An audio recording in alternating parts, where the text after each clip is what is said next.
Atete. Ndinda kudedzai. Mwana wenyu uyu akatizirwa nemukadzi wamuri kuona uyu. Iyo imimba yamuri kuona. Saka inini ndaona kuti hatingagarisane mvana mbiri mumba. Chiuya mubikise chi muroora wenyu atete. Asunge twake vaende kavanoroja handi vakutanga musha. Ndirumurewo kana atete. Kaka. Ndiwo atete venya. Aidisi mwanangu. Mukadzi unomuda kwa handiti. Ungu tete. Saka hapana chinonetsa muroora. Ndiye mumaoko.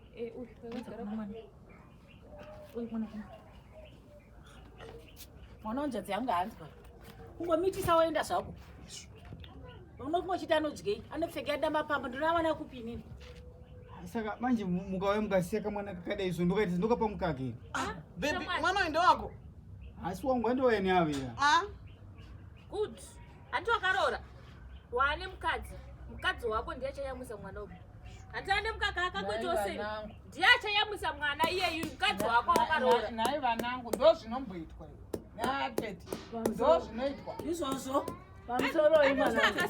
Pamusoro imwanangu. Zvinewo mukaka inoyamwisirwa naye. Mhereko. Wadiko ngoti mwana wako ayaruke. Magadi yani. Tiripo makadiwe. Hi, can I talk to you 2 minutes? Makadi iko mwana. Ndiri wangu mama makadiyo. Ndiani kutu.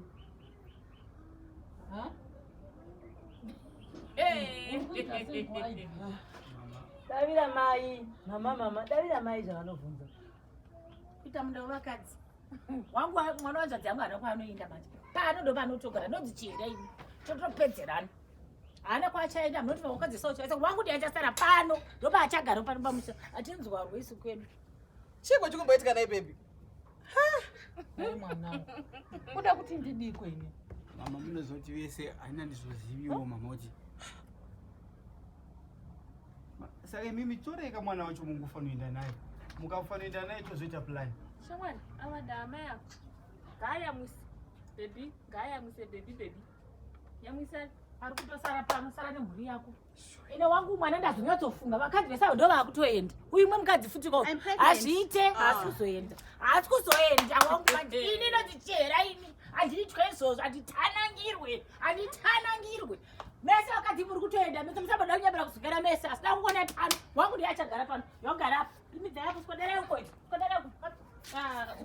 Wakutogara pano panotichera pano hapana kwachaenda abai natete mhuri yenyu ndasiya ndirichoda kuti meita sei hatisi kutomboda zvekunzwarwo hatinzwara titanangirwe isana chera ndokuita sei ikoko wangu ndiye achazogara pano vamwe vese iwewe sara chichengeta mhuri yako yakatokwana mai baba hamuti vamwe vachakwana papi vese vanga vachienda indatopedza newe ndakutonoudza baba wake kuti ndasiya mhuri pamba kwayo kaenda mukadzi wako afenda ufenda uko Ende ukana titi wako. Kwenda ku mutsadira mvura mukadzi wako Adrisa ndinoona muchatitira chikuru mumusha muno naye muroora chiko chakafira zvanzi yangu. Naye veduwe. Saka unozvigona here? Vanhu vatatu one time. Unozvigona here uchaidrisi? Nemwana. Zero rako irori. Chikoro wakaramba.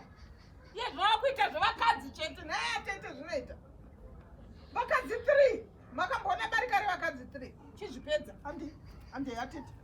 Chizvipedza wega. Atipinde. Apedze nevakadzi vake. Aidrisi mwanangu. Unochengeta sebhuru mumashanga. Aiwa. Saka unopuwa mucheche. Bati chete chimireka mu. Aiwa urisidikwa here. Urisidikwa here. Inosiya mbeu pese. Chero payasvika. Aiwa.